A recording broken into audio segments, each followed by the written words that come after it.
Hey guys, it's Adam here with RC Logger, and once again, welcome back to my workbench. For today's video, I'm going to show you some tips and tricks that I personally use to get a little bit better performance out of my X3 gimbal. Stock, the X3 works pretty darn good, and I really don't have too many complaints about it, but I'm a tweaker and I love to modify things, and I wanted to share some of the specific things that I do with my platform to get just a little bit better footage. So for starters, the first and foremost, the most important thing you could ever do is balance your propellers on your multi-rotor. Balancing takes a lot of the vibrations and frequencies that travel down the motor arms into the gimbal itself out. It's a beautiful thing. There are two different types of propellers that I would recommend for your Nova X. We obviously have the carbon fiber propellers. I wouldn't recommend them for aerial video capturing. They're just a little too rigid, a little too stiff, and what happens is some of those vibrations from that stiffness travel down and they can actually interfere with the gimbal and the capturing process. So you could get a little bit more vibration, a little bit more jello with those props. I recommend highly the ABS plastic propellers. They have a little flex to them and a little give, and what that does is it kind of reduces the vibrations that travel down through the prop to the motor to the body and down into the gimbal itself. So the ABS are the way to go. The stock ABS props work perfectly, but they're going to need balanced. And in this portion, I'm going to show you how to properly balance your propellers. First and foremost, you're going to need a prop balancer. I have here a True Turn prop balancer. They are available all over the internet. Just Google prop balancer and you're going to find what you're looking for. There are also finger style ones that you would hold between your fingers. Those work pretty good. I prefer kind of the magnet supporting ones for dead-on accuracy. And the better you balance your propellers, the better your gimbal footage is going to be. So for starters, I've got a prop removed. I'm just going to show you how to do this one prop, and then you're going to wash, rinse, and repeat for all the other props. Make sure that when you remove your propellers, you note which motor arm you took each propeller off of. I do it one at a time. That way I put the propeller back on, and I don't have to worry about, did I mix this one up, did I put this one on backwards, etc., etc. So it's just kind of a rule of thumb for me. So for starters, I'm going to make sure my insert is installed. There's inserts that you would have already put in your Nova when you first purchased it. Make sure those are installed. I'm going to remove my balancing post here, and I'm going to mount my propeller to my balancer.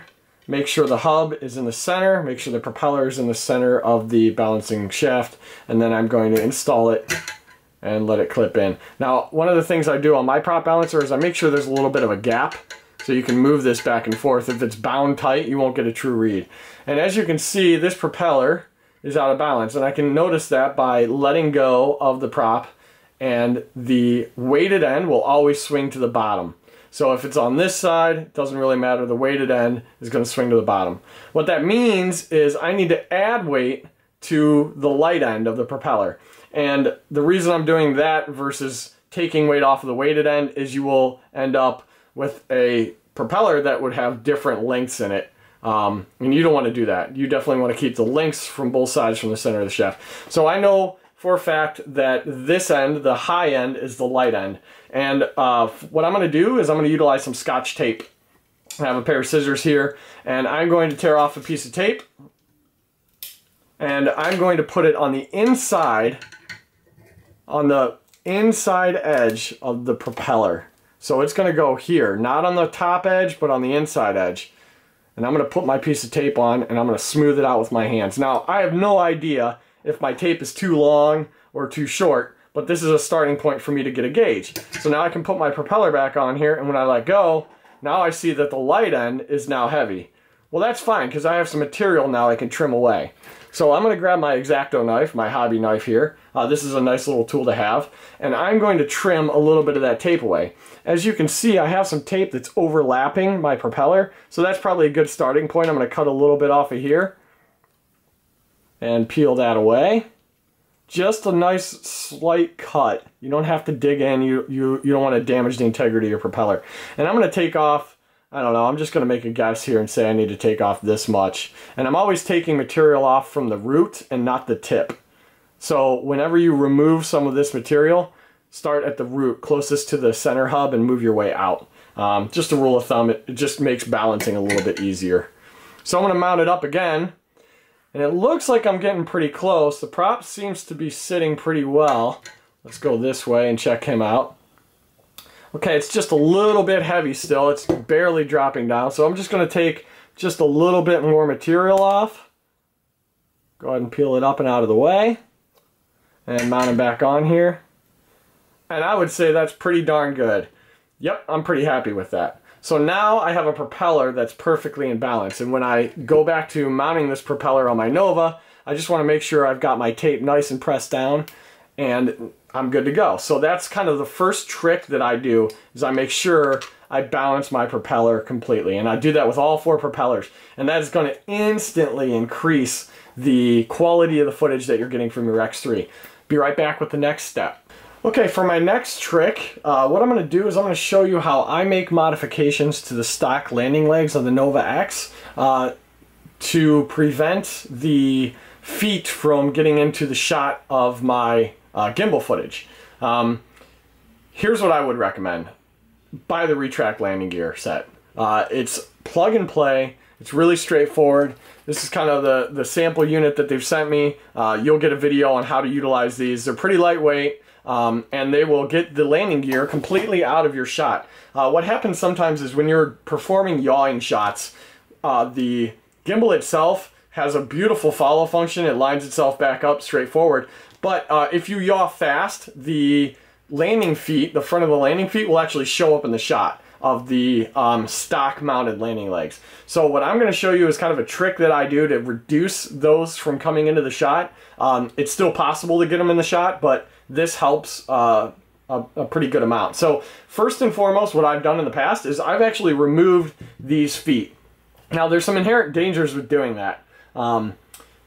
These landing legs, these skids could get caught in grass a little bit easier. So this is one of those do-at-your-own-risk type deals.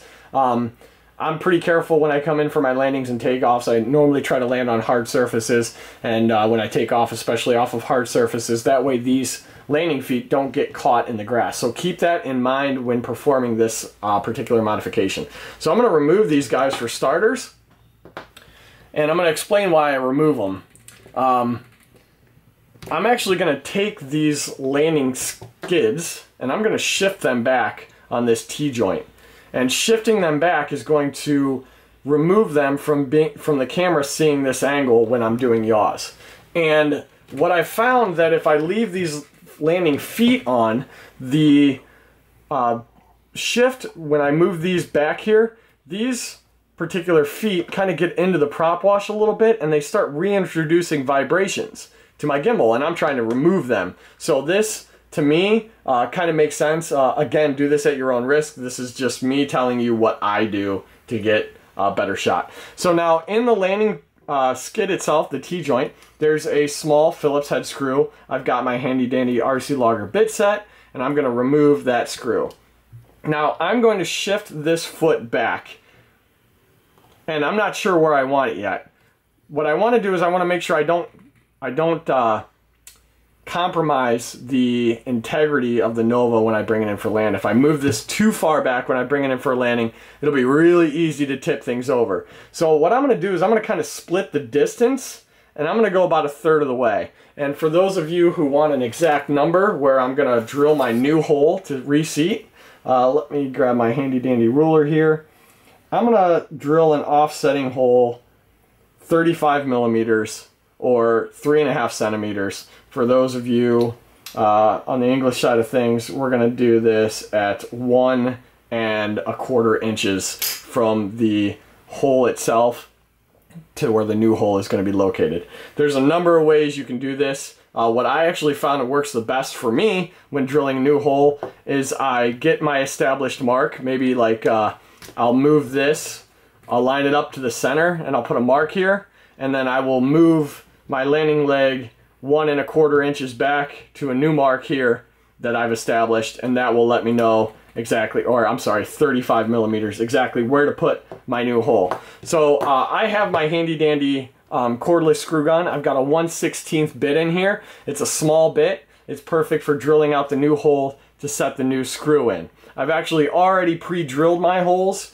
In these particular legs, I'm not going to drill any more in here, but what I would do is essentially hold my unit up, get my hole lined up correctly, and or where I need my leg to be, and then I would go through the recess, drill a hole through the first layer of the carbon fiber. Don't go all the way through, just the first layer will do it. And then you can set that set screw back in to stop this leg from shifting. So I myself have already done this mod. I have a secondary hole. I'm just going to look for it and line it up. And I'm going to run my screw back in. Again, this is kind of a more advanced style of modification. It's not for everyone. If you're not comfortable with doing this type of modification, I fully understand. Again, the retractable landing gear are available for pre-order right now at rclogger.com, and you can order them and not have to worry about doing any of this. This is for those modders who have the stock landing legs and are trying to get footage with those that they can utilize. So I got this hole drilled as well. I'm just going to line things up. The hardest part is actually making sure that identifying the new hole when you put the landing leg back in. Okay, there it is. And I'm just going to go ahead and run my little set screw back in. Now I've got this offset. Whoops, that's not the right one. Here we are. Yeah, don't run it back into the hole that you started with the first place, otherwise you're not going to make any changes. Let's see here. Let's get that guy lined up. There we go. Alright, so now I've got this offset in my landing legs, and it makes landing a little bit more challenging. It's not impossible, you just got to be a little bit more careful. But what I did here was I took these feet out of the range of my shot. Now when I'm flying aerial and I'm doing yawing moves, the camera will move and I won't really get these in my shot. Let's see, another great modification that I can talk about here is your camera settings. I like shooting in 1080. Some people like 4K, some like 720, it doesn't really matter. With the GoPro Hero 3, Hero 4, and I'm pretty sure the Xiaomi E camera, you can actually adjust the field of view. Personally, I like shooting with a medium field of view and not a wide angle. This will actually prevent these legs from showing up even less if you shoot with medium angle of view, and it's still a wide world out there when you're actually watching the video. It's very wide angle, even though they call it medium angle. It's more than enough. So that's another tip that I would recommend. That pretty much wraps up the modification of the stock landing legs. Let's come back with another trick I have up my sleeve. Okay, so what I've done is I went ahead and switched out the unit that we were using with the stock landing legs, and I've got the unit with the retractable gear here. What I want to talk to you about next is vibration isolation, and we've actually included another component with the X3 gimbal. It's a foam disc. The disc has a sticky adhesive back on both sides of it. Essentially, this disc is utilized between the upper and the lower gimbal plates here. You'll also notice that along with the switch of the units, I've actually got the red bumpers on this gimbal, other than the previously sought black bumpers. They're the same diameter. I've also got my correct standoffs installed on this particular unit. So what I want to do next is I want to install this foam piece. This is a cylindrical piece. It's 20 millimeters thick. It's going to get compressed, and then it's going to get placed in between the upper and the lower gimbal plate. There are two different ways you can do this. You can install this piece of foam with the sticky back adhesive protecting cover on, and it will work fine. You can also remove this sticky back adhesive cover if you want to, and it will also work fine. Just keep in mind that taking your gimbal on and off will require you to actually tear the adhesive. So for the purposes of this video, I'm going to leave this on. If you're going to keep your gimbal permanently in place, then you're totally fine to remove this adhesive if you'd like to. There's two different ways of installing the foam. The first method, the most easy method I think, would actually be to remove these bumpers, especially if you're going to stick the foam piece in place. So remove the bumpers and remove the upper part of the gimbal. Pull the backing off, stick it to the lower plate, and then pull the backing off the top, and then as you set the upper plate on, center it up and stick it to that also. So essentially that will keep the foam disc completely in place. and then go ahead and reattach all of your bumpers. The other method that I'm going to show you is to compress the foam and slide it in between, and I'm going to show you that method because I do not plan on taking this sticky back adhesive off. So I found it easier to remove the wiring harness that comes with your X3. Let's see if we can get everybody in the shot here. I'm going to tuck that guy in there, and how about we do it like that, so you can see the cavity that I'm looking to fill. So what I'm going to do is I'm going to compress this piece of foam, just using my hands, and I'm going to start by working that piece of foam in to the cavity. It's going to take just a little bit of patience. You can kind of roll the foam around a little bit, kind of helps, like if you slowly but surely kind of twist it to help it get seated. Oops, I see what I did wrong there. Got caught on a little something. There we go. And just kind of slide them down and in, like so. So essentially, I've got my piece of foam here. It's trapped between the upper and the lower gimbal plate, and that's exactly what I'm looking for. The reason for this foam is, essentially we have these bumpers here, and they do a pretty good job dampening, but they don't do a really good job with isolating vibration. Once you bring this piece of foam in here, it's going to absorb some of the heat energy that occurs naturally when objects vibrate. And what it'll do is it will enable you to get smoother aerial footage when you're flying forwards or backwards flight, and relieve some of that dampening jello effect that could occur. Especially if you have some type of vibration issue, maybe you have some loose screws, etc. So that's basically what the foam is for. I would highly recommend this, especially if you're using the retractable gear. It will make a big difference in the final result of your footage. So that pretty much covers all of my tips and tricks. Again, I can't stress enough, like the first part of this video, balance your propellers. It will make a world of difference. I think that pretty much wraps it up. We're all set. If you guys have any questions, you can find us at support@rclogger.com. I'm Adam. Thanks for watching.